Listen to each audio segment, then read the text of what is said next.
AFC Asian কাপের qualifier সর্বশেষ match, যে ম্যাচটি সিঙ্গাপুরের সাথে বাংলাদেশ খেলবে। তার আগে ভিয়েতনামের সাথে একটি ম্যাচ খেলবে, যেটা ফ্রেন্ডলি ম্যাচ।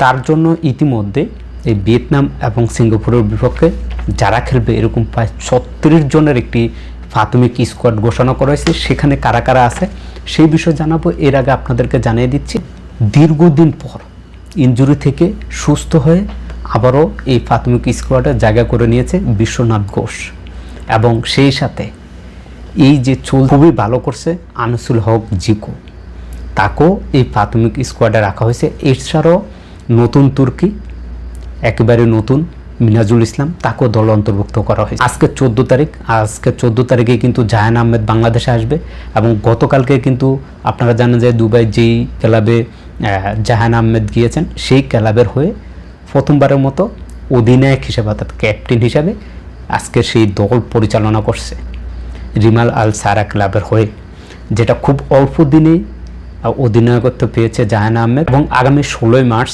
দেশে আসবেন ফাহমিদুল ইসলাম এবং সুমিত সোম। এছাড়া আগামী 22 মার্চ ভিয়েতনামে আসবেন সরাসরি হামজা চৌধুরী, সেখানে এই দলের সাথে যোগ দেবেন। এবং বাংলাদেশ থেকে আগামী 21 মার্চ ভিয়েতনামের উদ্দেশ্যে বাংলাদেশ জাতীয় দল দেশ ছাড়বেন।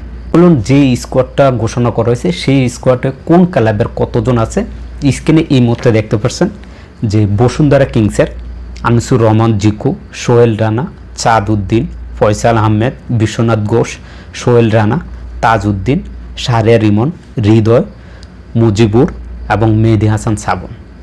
এবার আসেন তো যে ক্লাবটি বসুন্ধরা ক্লাব থেকে প্রায় 11 জন খেলোয়াড় কিন্তু দলে অন্তর্ভুক্ত হয়েছে। দ্বিতীয় যে ক্লাবটি সেটা হচ্ছে আবাহনী ক্লাব, সেখান থেকে আছেন শেখ মোরসালিন, কাজিম শাহ, আল আমিন, মিরাজুল, শাকিল এবং ইব্রাহিম।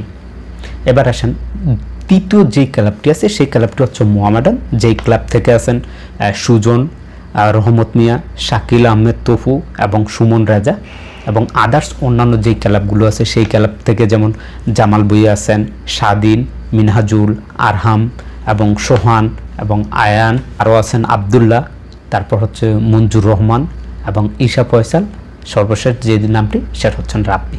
এবার আসেন যারা আমাদের বিগ নেমটি যারা, তারা হচ্ছেন বিশেষ করে হামজা চৌধুরী, সুমিত সোম, ফাহমিদুল ইসলাম, জাহান আহমেদ এবং তারেক কাজী।